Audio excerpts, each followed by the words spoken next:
চলুন আজকে আমরা আবার লেগে পড়ি চিন্তাকে বুঝতে। আমরা আজকে অনেকগুলো ভাগে বেশ বিভক্ত করে আমাদের যে ওভার থিঙ্কিং ফ্যাক্টরটা আছে এটাকে একটুখানি বুঝবো।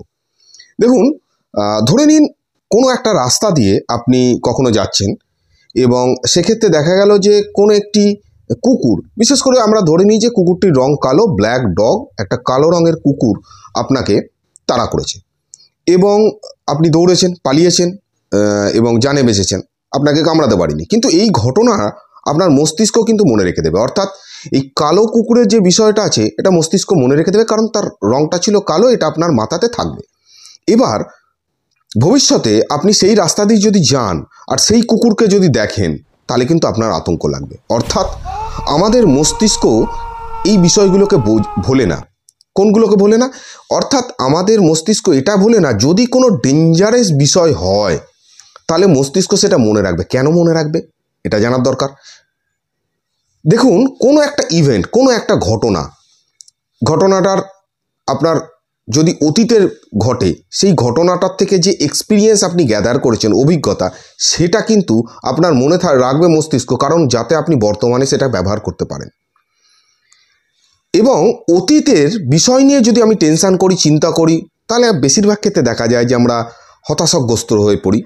আবার ভবিষ্যৎ নিয়ে যদি আমরা বেশি চিন্তা টেনশান করি তাহলে আমাদের দেখা যায় যে অ্যাংজাইটির মতো বিষয়গুলো আবির্ভাব হয়। তো আমরা যদি বর্তমানেতে ফোকাস দিই, একমাত্র আমরা ভালো থাকি। তো আমাদের মস্তিষ্ক সমস্ত বিষয়কে রিড করে, সেগুলোকে রেকর্ড করে এবং অভিজ্ঞতা হিসাবে সঞ্চয় করে রাখে। আমাদের মস্তিষ্কের একটা কাজ আছে, সবথেকে বড় কাজ যেটা মস্তিষ্কের, সেটা হচ্ছে আমাদের সারভাইভ করা, অর্থাৎ বাঁচিয়ে রাখাটা হচ্ছে আমাদের মস্তিষ্কের মেন কাজ। দেখুন, আজকে আমরা কিন্তু ডিটেলস এই বিষয়টা নিয়ে আলোচনা করব যে ওভার থিঙ্কিং কীভাবে আমরা করি। এবার মস্তিষ্ক যখন এই বিষয়টাকে, পাস্ট এক্সপিরিয়েন্সটাকে নেগেটিভ হিসাবে ধরে রেখেছে, আপনি ধরুন আজকে 10 বছর হয়ে গেছে এই কুকুরের ঘটনাটা, কুকুর মরে গেছে, আপনি অন্য কোনো রাস্তা দিয়ে হেঁটে যাচ্ছেন, যদি সেই রঙের কোনো কুকুর থাকে, কালো রঙের কোনো কুকুর থাকে এবং কুকুরটা হয়তো আপনার দিকে দেখছে, আপনার মস্তিষ্কের অতীতে জমিয়ে রাখা ঘটনাটা হঠাৎ করে আপনার কাছে উঠে এসে বলবে এই কুকুরটা কিন্তু কামড়ে দিতে পারে, আপনি কিন্তু সতর্ক থাকুন। এবং এই বিষয়টা অটোমেটিক্যালি হবে, অর্থাৎ এটা আমাদের একটা সিস্টেম, যে সিস্টেমের মধ্যেই আমরা কিন্তু চলি এবং এই সিস্টেম থেকে মূলত আমরা বেরোতে পারি না। এবার অ্যাংজাইটির ক্ষেত্রে কি হয়, এই সিস্টেমটা, অর্থাৎ এই যে অ্যালার্ম সিস্টেমটা আছে, কুকুরটাকে দেখার পরে ব্রেন অ্যালার্ম দিল, আপনি বুঝতে পারলেন, আপনি সতর্ক হলেন, এই যে অ্যালার্ম সিস্টেমটা আছে অ্যাংজাইটিতে বিনা কারণেই এই অ্যালার্ম সিস্টেমটা বাজে। আপনি যাই বর্তমানেতে অনুভব করবেন সেগুলোকে আপনার মস্তিষ্ক জমা রাখবে, এটা একদম ভালো করে বুঝে নিন, এটা করবেই। এবং অবচেতন মন বেসিক্যালি এটাকে মনে রাখে এবং একাধিক চিন্তা আমাদের অবচেতন মনে কিন্তু কন্টিনিউ চলতে পারে, এটা কোনো বড় ব্যাপার না, এটা চলবেই। চিন্তা কখনো অফ হয় না, চিন্তা চলতে থাকে এবং যে চিন্তাটা, যে বিষয়টা আমরা ভয় পাই বারবার, সেই বিষয়টাই কিন্তু আমাদের মধ্যে বারবার চলতে থাকে, কারণ ব্রেন এটা কিন্তু রেকর্ড করে রেখে দিচ্ছে এবং এটাকে ডেঞ্জারাস হিসাবে দেখলেই এই বিষয়গুলো চলে। আপনি ধরে নিতে পারেন ডেঞ্জারাস হিসাবে ব্রেন কিভাবে দেখে, কোন বিষয়গুলোকে দেখে। ধরুন আমার ঘুম আসছে না, এটা ডেঞ্জারাস হতে পারে, আমার পরীক্ষায় আমি ফেল করতে পারি, ডেঞ্জারাস হতে পারে, আমার কাজ চলে যেতে পারে, ডেঞ্জারাস হতে পারে, আমার মোবাইল খারাপ হয়ে গেছে, আমি মোবাইল কিনতে পারবো না, ডেঞ্জারাস হতে পারে, আমার অফিসেতে গিয়ে কোনো একটা কাজ হয়নি, ডেঞ্জারাস হতে পারে, আমার হার্ট অ্যাটাক হতে পারে, ডেঞ্জারাস হতে পারে, আমার বড় কোনো রোগ হতে পারে, ডেঞ্জারাস হতে পারে। তো ডেঞ্জারাস হিসাবে যে কোনো চিন্তা যদি মাথায় রাখে তাহলেই মুশকিল, তাহলেই সেটা কিন্তু ব্রেন বারবার রিপিট করবে, কারণ আমাদের মস্তিষ্কের মেন কাজ কি? সারভাইভ করা। আমাদের ব্রেনের কাজ হচ্ছে আপনাকে বাঁচিয়ে রাখা এবং আপনাকে সমস্ত সময় সে বিপদের সংকেত দেবে, এটা ব্রেনের কাজ। এবার খুব স্বাভাবিকভাবে আমাদের একটা চিন্তাভাবনা আসে, সেটাকে নিয়ে আমরা আস্তে আস্তে ভাবি। এবার সেটা যদি যে ধরনের চিন্তাভাবনা, তার সঙ্গে কিন্তু যুক্ত থাকে ইমোশান। যদি গুড থিঙ্কিং হয় তাহলে আপনার গুড ইমোশান তৈরি হবে, আপনার ওয়াইফ আপনাকে বেশ ভালোবাসার কথা বলছে বা আপনার গার্লফ্রেন্ড আপনাকে ভালোবাসার কথা বলছে বা আপনি তাকে বলছেন, অনুভূতিটা অন্যরকম হবে। আর আপনার ওয়াইফ বা আপনার গার্লফ্রেন্ড আপনাকে দুচ্ছাই করে বলছে, তাহলে অনুভূতিটা আর এক রকম হবে। বিষয়টা সহজ বিষয়, আমি একটুখানি ইন্টারেস্টিং করে বললাম যাতে মনে থাকে।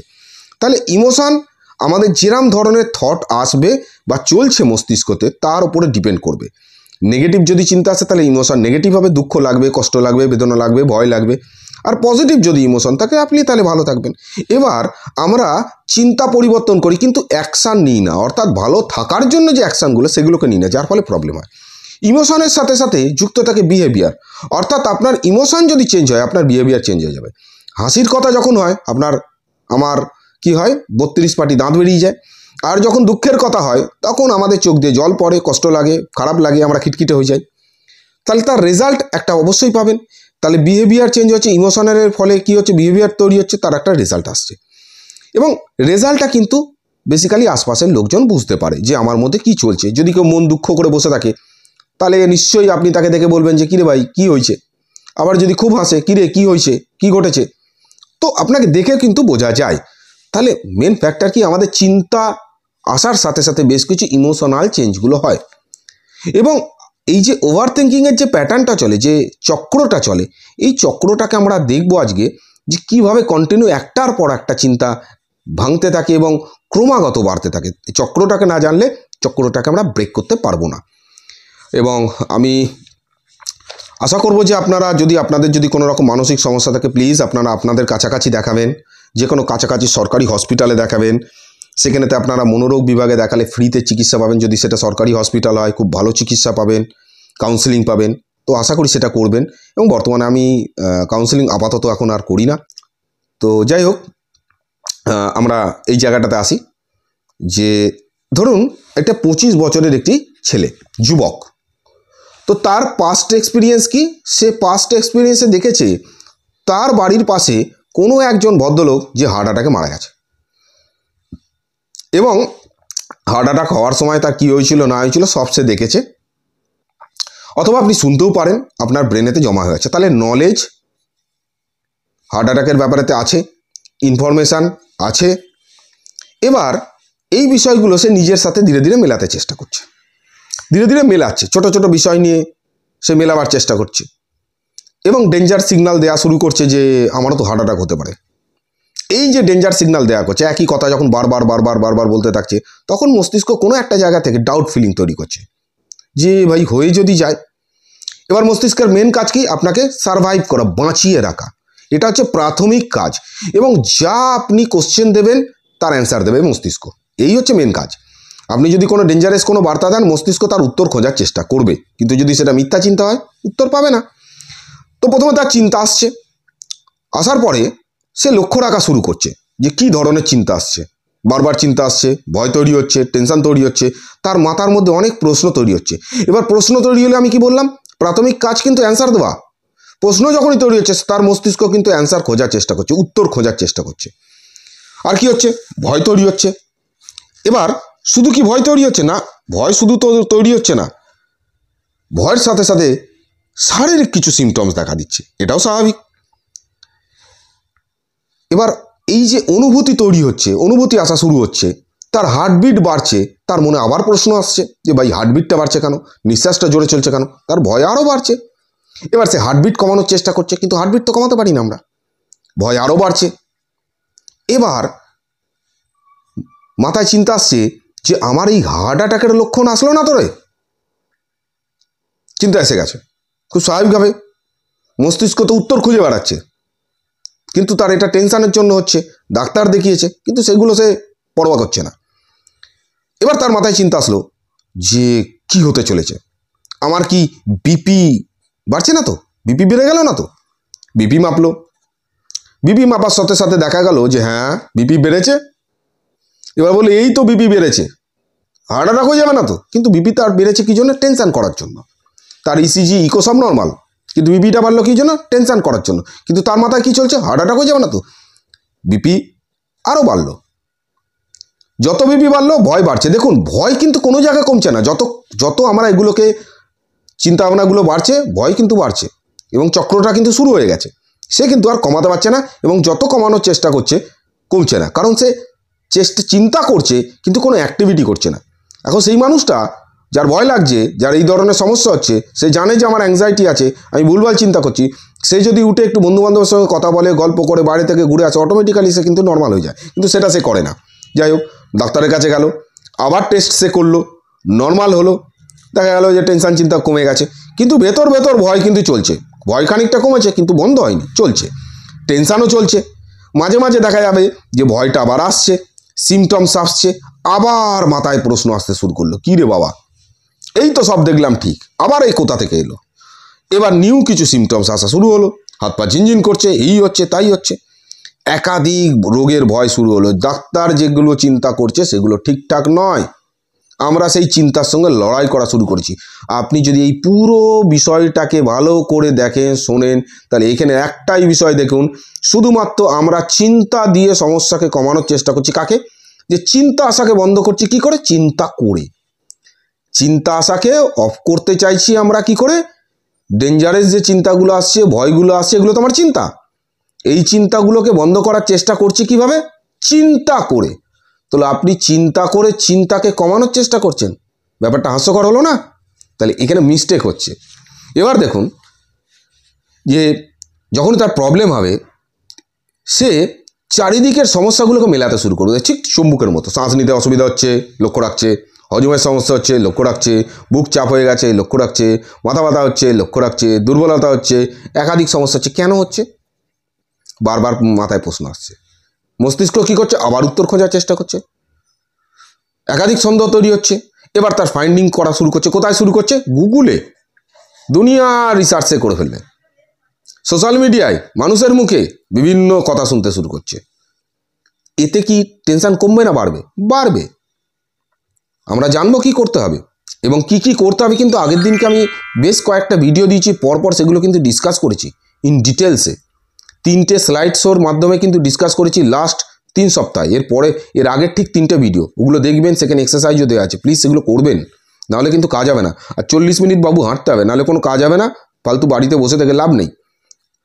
এবার লক্ষণ সাথে লক্ষণ মেলাতে শুরু করে দিচ্ছে, আবার দেখুন আগের চক্করই শুরু হয়ে যাচ্ছে। বড় কোনো রোগ হয়ে গেল না তো? ডাক্তার খুঁজে পাচ্ছে না তো? মিস্টেক হয়ে গেল না তো? অস্থিরতা শুরু হলো। অস্থিরতা কেন হচ্ছে? সবাই তো ভালো আছে, আমি তো নেই। এই প্রশ্নগুলো মাথায় আসে আপনার, আপনি দেখুন মেলান। সন্দেহ, কিন্তু সন্দেহ কমছে না, সন্দেহ কমানোর চেষ্টা করছে, মনের মধ্যে একাধিক সন্দেহ জন্ম হচ্ছে, একাধিক ডাক্তার দেখাতে শুরু করছে, কেউ মনে হচ্ছে যেন ঠিকঠাক করে বুঝতে পারছে না। ডাক্তার বুঝতে পারবে না? হবে না। ডাক্তার ঠিক বুঝতে পারছে, আপনাকে ঠিক বলছে, আপনাকে মেডিসিন দিচ্ছে, কিন্তু আপনি কি করছেন? নিজে এগুলো করে করে আরও বাড়াচ্ছেন। চিন্তা আসতেই থাকছে, ইমোশনাল হয়ে যাচ্ছে আমরা, মন খারাপ হয়ে যাচ্ছে আমাদের, কিন্তু চিন্তা বন্ধ করা যাচ্ছে না। কারণ আপনি চিন্তাটাকে বন্ধ করছেন, তাকে লজিক দিচ্ছেন না, যুক্তি দিচ্ছেন না। এই চিন্তাটা বন্ধ করার প্রয়োজন নেই, কারণ এটা একটা চিন্তা, এটা কোনো বিপদের সংকেত নয়। যে চিন্তাটাকে আপনি ব্রেনকে চিনিয়েছেন, অ্যামাগডোলাকে চিনিয়েছেন যে ভাই এটা বিপদের চিন্তা, যার ফলে তৈরি হচ্ছে। এবং মস্তিষ্কতে ভয় কিন্তু যেটা আছে, এই ভয় কিন্তু অফ করা যায় না, যেটা মিথ্যা ভয় সেটা অফ করা যায় না। আপনি লজিক দিন, শান্ত থাকুন, ঠিক হয়ে যাবে। এবার বিষয়টা কী হয় আর একটুখানি দেখি। আমাদের চিন্তা আসে, থিঙ্কিং, আমরা চিন্তা করি, চিন্তার সাথে সাথে কী হয়?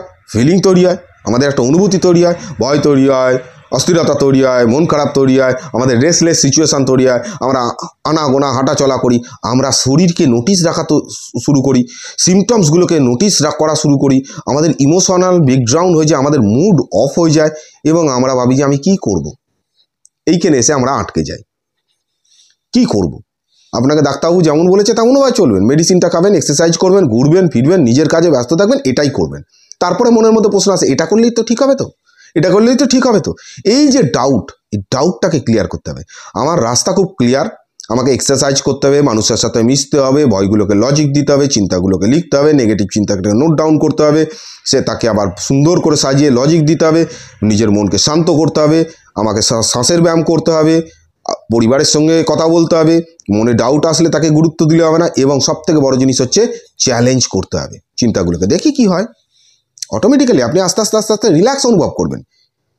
কি করে মুক্তি পাবো সেই চিন্তা করছি। আমি কি বললাম, এখানে তো একটা সবথেকে বড় থেরাপি হচ্ছে অ্যাকসেপ্টেন্স কমিটমেন্ট থেরাপি। মানে আমি অ্যাকসেপ্ট করে নিলাম, হ্যাঁ ভাই ভয় লাগবে। কমিটমেন্ট কি, আমি সব কাজ করব, সব জায়গায় যাব, মানে চ্যালেঞ্জ নেবো, ব্যাস। তাহলেই ব্রেন আস্তে আস্তে জানতে শিখবে, বুঝতে শিখবে, লজিক দেওয়া শুরু করবেন আস্তে আস্তে।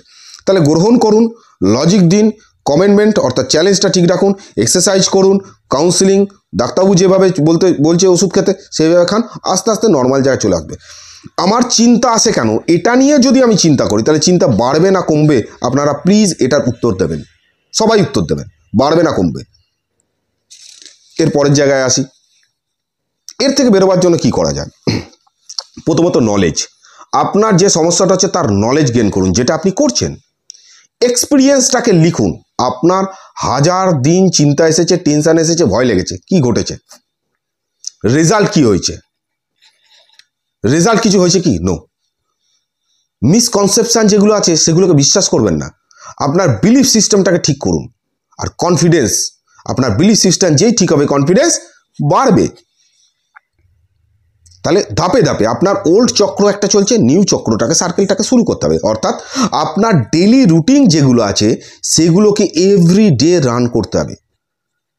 আপনার চিন্তা আসবেই, সেগুলোকে নিয়েই রান করতে হবে। তবে তো আপনি ব্রেনকে বোঝাতে পারবেন যে এগুলো গুরুত্বহীন। আমি খুব সহজভাবে বোঝানোর চেষ্টা করছি।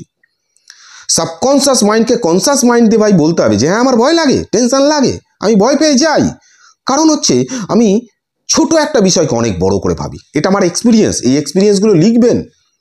আর যখনই আপনি একটা নতুন ছোট চিন্তাকে বড় করে ভাবা শুরু করবেন, সেই পুরনো খাতাটা খুলে দেখবেন যে আগেও আমি এটা করেছি, এবার আর করব না। তবেই তো আপনি নিজেকে রেকটিফাই করতে পারবেন। সময় লাগবে, তাড়াহুড়োতে কোনোভাবেই হবে না। যখন আমরা সত্য কথা বলতে শুরু করি এবং সত্য বিশ্বাস করা শুরু করি, তখন কিন্তু আমরা আস্তে আস্তে জায়গা থেকে বেরিয়ে যাই। কিন্তু আপনি অসত্য বিষয়কে বিশ্বাস করছেন। দেখুন আমাদের চিন্তাগুলোকে আমরা কিভাবে প্রশ্ন করতে পারি, এখানে আমি একটু লিখেছি, আপনাদেরকে বলি। আপনারা নিজেদের চিন্তাগুলোকে এইভাবে প্রশ্ন করবেন। এরম নয় যে একটা ভিডিওর মধ্যে সমস্ত বিষয়কে আলোচনা করা যাবে। আমার কাছে যে ধরনের কমেন্টস আসে সেগুলো নিয়ে মূলত আমি ভিডিওগুলো করি, এছাড়া অন্য কিছু নয়। আচ্ছা, চিন্তাটা কি ঠিক? আপনি প্রশ্ন করুন।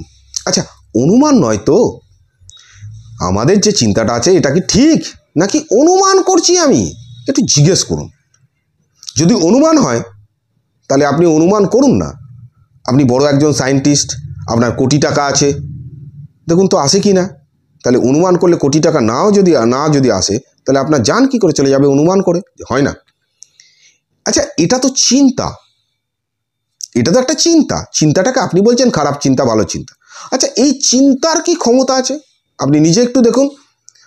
আপনি একটি মশাকে চিন্তা করে দেখুন তো মারতে পারেন কিনা। সামান্য মশাকে যদি মারতে না পারেন তাহলে চিন্তা করে আপনার কোনো লাভ নেই।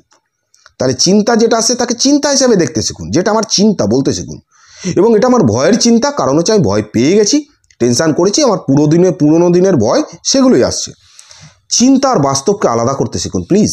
এটাকে নিজেকে প্রশ্ন করুন যে আমার এটা চিন্তা আর বাস্তবটা সম্পূর্ণ আলাদা। তো আমি আজকে 2 মাস ধরে চিন্তা করছি এই হবে তাই হবে, বাস্তবটা কি? হয়নি, হচ্ছে না, হবে না। কেন ভুল চিন্তাকে বিশ্বাস করছি? নিজেকে প্রশ্ন করুন। কেন করব? কেন ভুল চিন্তাকে বিশ্বাস করছি? আর আমি কেন বর্তমানে করব? এতদিন তো কিছু হলো না, কেন হলো না? তাহলে প্রমাণ কোথায় আছে? আমি তো ডাক্তার দেখিয়েছি, ডাক্তার বলেছে তো কিছু নেই, তাহলে প্রমাণ তো নেই। আমি তো নর্মাল, আমি শুধু আমার শরীরকে লক্ষ্য রাখছি, যার ফলে সিমটমসগুলো আমি অনুভব বেশি করছি। কেন নিজের কাজে মন দেবো না? কেন দেবো না? আমার তো কোনো বড় রোগ হয়নি, কেন মন দেবো না? কেন ভয় পাবো? যে চিন্তাটা আসছে, এতদিন এসেছে, আমি ভয় পাচ্ছি, এটা মিথ্যা চিন্তা, কেন ভয় পাবো? প্রশ্ন করুন। নিজেকে প্রতিটি কাজেতে ব্যস্ত রাখা, নিজেকে সম্পূর্ণভাবে ব্যস্ত রাখুন কাজের মধ্যে। আর কি? সোশ্যালাইজেশান খুব দরকার। যত মানুষ আছে হেসে কথা বলুন। আরে চিন্তা ভয় থাকবেই, সারাদিন চিন্তা ভয় নিয়ে থাকলে হবে? হেসে কথা বলতে হবে। স্যার পারছি না, তাহলে হাসবে কে? আপনার হয়ে আমি হেসে দিলে হবে? আপনাকে হেসেই কথা বলতে হবে। আপনি আর প্র্যাকটিস করুন না। চ্যালেঞ্জ, এটা সবথেকে ইম্পর্টেন্ট। চ্যালেঞ্জ, এবং প্রত্যেকটা চ্যালেঞ্জ যখন নেবেন আর আপনি যখন জিতবেন, চ্যালেঞ্জ নেওয়ার পরে যখন জিতবেন, সে 1% জিতুন, 5% জিতুন বা 10% জিতুন, আপনি নিজেকে উইন, এই ব্যাপারটাকে এনজয় করবেন যে ইয়েস আমি উইন, আমি একটু তো এগিয়েছি। আর সারাদিন প্লিজ বিজি থাকুন। সোশ্যাল মিডিয়া থেকে যতটা পারবেন দূরে থাকুন। সোশ্যাল মিডিয়া আপনাকে অনেক রকম টেনশান দেবে, সারাদিন ঝগড়াঝাঁটি অশান্তি দেখায়, তাতে আমাদের ইমোশনের ওপর কিন্তু মারাত্মক এফেক্ট পড়ে। সো আমি রিকোয়েস্ট করব সোশ্যাল মিডিয়া থেকে একটুখানি দূরে থাকার চেষ্টা করুন। So thank you very much. Next day আবার একটা ভিডিও নিয়ে কথা হবে। আর ধন্যবাদ সবাইকে। প্লিজ আপনারা আগের ভিডিওতে যে এক্সারসাইজগুলো দেখিয়েছি সেগুলো প্লিজ করবেন।